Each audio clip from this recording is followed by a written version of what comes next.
icra etdiyim müdaxilə göz içi inyeksiyadır. Biz bunu şəkərli diabetin olan fəsadlarında və yüksək təzyiqdə yaranan qansızmalarda, torlu qışanlıq xəstəliklərində, yaşa bağlı sarı ləkə xəstəliyində icra edirik.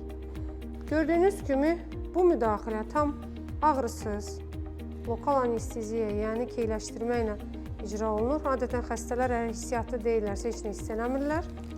Tam steril vəziyyətdə bu icra olunur. Adətən ayda bir. İcbari tibbi sığortanın xidmətlər zərfinə də tam daxildir.